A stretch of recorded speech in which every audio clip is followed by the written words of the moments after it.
I wanted to quickly make this video because someone asked about how we can customize the prompt in our terminal. So I'm using WSL. This video isn't on how to set up WSL. I've already got it set up, and it's just about how we can customize this.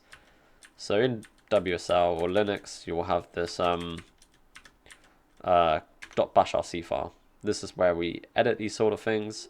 I've already got one open, so I'm just going to close that other one.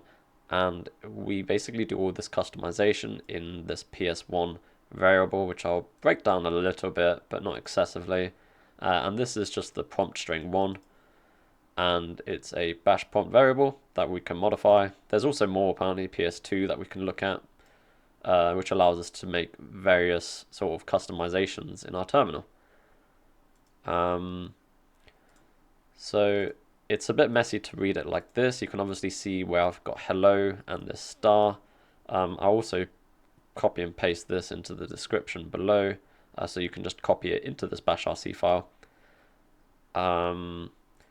But it's a bit like this, essentially. So you've got different parts, and it's just going to display this first part for us in green. This is using ANSI colors.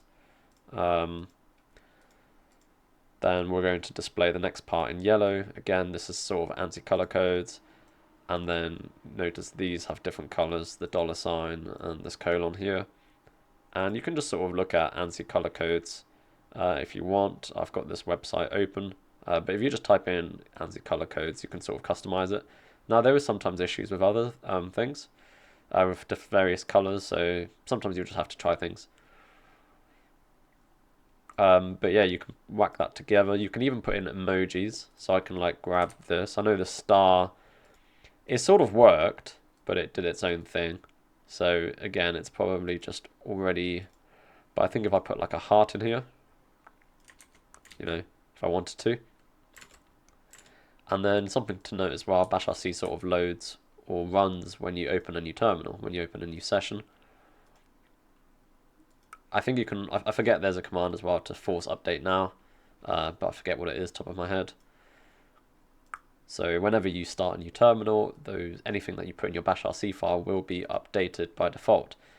And you know, we can just try whatever, put in there whatever we want. You know, if we got a robot. This website seems a bit slow, unless my internet's died. Let's go on this robot. And again, I'm not sure if everything will work necessarily. But someone asked, and I thought I'd do a quick video because it's not a lot of effort, and it would help them out. So yeah, that's how you modify that. I will put the PS1 string below in the description. And another thing, yeah, you can do all sorts of this. Like, for example, I'm currently in a repository, and you can see that it tells us what branch we are in. I don't know if I've got any other branches in here, but I could do like git checkout -b. I don't know, this is a stupid name, but call it hello world, and then this would update here. And these kind of things are all customizable from within your bash file. You might want to look, you'll definitely find something on like Stack Overflow if you look for that.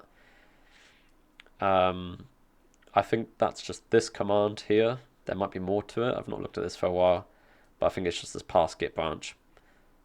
Which again, I can whack that in there in the comments as well, in the description. So yeah, you can put all sorts in here. This is literally just a bash file. So any sort of bash code you can like put in here, and it will run on startup. So really useful. And that's it for this video.